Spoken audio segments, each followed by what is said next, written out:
मैं कोई फ्रॉड बाबा नहीं हुआ हूं। नहीं, क्या तुम्हें मुझ पर इतना भी ट्रस्ट नहीं जो तुम अपने दोस्तों की बातों में आ गई? अवनी को यह बात सुनकर बहुत शर्मिंदगी हुई और वो चलते चलते रुक गई। उसे एहसास हो गया था कि उसने गौतम के साथ कितना गलत किया था। देखते ही देखते उसकी आंखों से आंसू टपकने लगे। ये देखकर गौतम को बहुत बुरा लगा और वो अवनी के आंसू प्यार से पोंछते हुए कहने लगा, अवनी प्लीज रोया मत करो, तुम्हारे आंसू बहुत कीमती हैं, इन्हें छोटी छोटी बातों पर वेस्ट मत किया करो। और वैसे भी तुम्हारा मेकअप खराब हो जाएगा तो अपने दोस्तों के साथ सेल्फीज कैसे लोगी? चलो तुम्हें होटल डेंसिटी ड्रॉप करता हूँ, तुम्हारे दोस्त वेट कर रहे होंगे। नहीं, मुझे अब वहाँ नहीं जाना। वो लोग ऑलरेडी पहुँच गए हैं और खाना खाना शुरू भी कर दिया होगा। मेरा उन्हें ज्वाइन करने का बिल्कुल भी मन नहीं है। मैं उनके साथ अब एंजॉय भी नहीं कर पाऊंगी। ठीक है, उनके साथ ना सही, मेरे साथ तो लंच एंजॉय कर सकती हो ना। क्या खुशबू आ रही है, पनीर पसंदा, मिस्सी रोटी, घेवर, मुंह में पानी नहीं आ रहा है क्या? और डिशेस के नाम लूं? ये सुन के अवनी को हंसी आ गई और उन दोनों ने कुछ ही देर में लंच कर लिया। वो डेजर्ट काउंटर की तरफ जा ही रहे थे कि तभी उन्हें एक बिजनेसमैन मिला जिसने गौतम से हाथ मिलाते हुए कहा, मिस्टर गौतम अग्रवाल, आपके कारनामों के बड़े चर्चे सुने हैं और रघुवीर के दोस्त होने के नाते शांतनु को ठीक करने के लिए मैं भी आपका शुक्रिया अदा करना चाहता हूं। आपको कभी भी कोई जरूरत हो तो प्लीज मुझसे कॉन्टैक्ट कीजिएगा। ऐसा कहते हुए उस बिजनेसमैन ने गौतम के हाथों में अपना कार्ड थमाया। कार्ड पर कंस्ट्रक्शन शब्द लिखा हुआ देखकर गौतम ने बिना इंतजार किए उस आदमी से कहा, sir if you don't mind, मैं आपसे अभी कुछ डिस्कस करना चाहता हूं। उस बिजनेसमैन ने बहुत ही खुश होकर जवाब दिया, बिल्कुल बताइए, मैं आपके लिए क्या कर सकता हूं। गौतम ने अवनी की तरफ इशारा करते हुए कहा, देखिए ये मेरी वाइफ हैं, अवनी अग्रवाल। बहुत सालों से अग्रवाल कंपनी में थी और हाल ही में उनकी डिजाइन डायरेक्टर भी बन गई थी। अवनी ने अपना एक खुद का डिजाइन स्टूडियो शुरू किया है और वो कुछ अर्ली इन्वेस्टर्स को अप्रोच कर रही हैं। मैंने सुना था आप नए इन्वेस्टमेंट अपॉर्चुनिटीज ढूंढ रहे हैं, क्या आप इसमें इंटरेस्टेड हैं?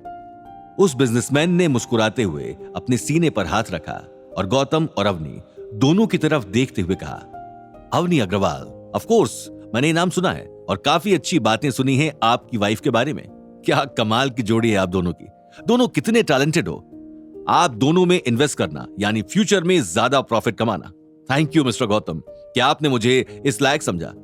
बात करते करते देखो मैंने ऑलरेडी अपने पीए को मैसेज कर दिया है, समझ लीजिए कल से आपका स्टूडियो शुरू हो गया। गुड लक अवनी जी। ऐसा कहकर वो बिजनेसमैन वहां से चला गया। अवनी का मुंह खुला का खुला रह गया। गौतम ने उसके हाथ से आइसक्रीम का कप लिया और उसे हिलाते हुए कहा, हेलो अवनी, क्या हो गया अवनी? वाह गौतम, मैं तो एक्सपेक्ट ही नहीं कर रही थी। आज मुझे लग रहा था पूरा दिन बर्बाद जाएगा। मैं कुछ कह ही नहीं पा रही हूँ, मुझे समझ ही नहीं आ रहा है कि मैं क्या कहूँ। बस इतना कह सकती हूँ कि थैंक यू लव्स, तुम्हारी इस मदद के सामने कुछ भी नहीं है। गौतम ने मुस्कुराते हुए कहा, मैंने कहा था ना तुम्हारा स्टूडियो जरूर चलेगा। देखा, चल पड़ी ना अपनी गाड़ी, तो चलो अब इसी बात पर कुछ मीठा हो जाए। ऐसा कहकर गौतम ने अपने हाथ से चॉकलेट आइसक्रीम अवनी को खिलाई और अवनी ने गौतम को चॉकलेट आइसक्रीम खिलाई। कुछ ही दिनों में उस इन्वेस्टर ने सारी फॉर्मेलिटी पूरी करके अवनी के स्टूडियो के लिए इतना अमाउंट दे दिया था कि वो आसानी से उसको सेटअप कर सके। इसी तरह वक्त गुजरता गया और कुछ ही हफ्तों में अवनी के स्टूडियो का मार्केट में ठीक ठाक नाम बन चुका था और उससे अब सब कुछ खुद हैंडल नहीं होता था। इसलिए उसने गौतम की मदद से 2 असिस्टेंट हायर कर लिए जो बहुत ही अच्छी यूनिवर्सिटी के स्कॉलर्स थे। काम धीरे धीरे और ज्यादा बढ़ने लगा और अब उन्होंने इतने दिन में इतने सारे कॉन्ट्रैक्ट साइन कर लिए थे कि अब पूरा स्टूडियो संभालना उन 4 लोगों के बस की बात नहीं रही थी। इसलिए अवनी ने और रिज्यूम्स मंगवाए थे। अवनी रिज्यूम्स चेक कर ही रही थी कि उसके स्टूडियो में उसके सामने जानवी आकर खड़ी हो गई। जानवी की हालत बहुत अजीब लग रही थी। उसके बाल बिखरे हुए थे और उसकी आंखें लाल थीं और चेहरे पर चोट के निशान भी थे, जिसे देखकर अवनी से पहले गौतम ने सवाल किया, अरे जानवी, तुम यहाँ पर कैसे? क्या कोई प्रॉब्लम हुई है? जानवी ने जवाब देते हुए कहा, असल में मुझे मेरी कंपनी से कॉन्फिडेंशियल इंफॉर्मेशन लीक करने का झूठा आरोप लगाकर और मुझे पिटवाकर ऑफिस से निकाल दिया गया है। अवनी, मैं तुम्हारे आगे हाथ जोड़ती हूँ, प्लीज मुझे यहाँ स्टूडियो में रख लो।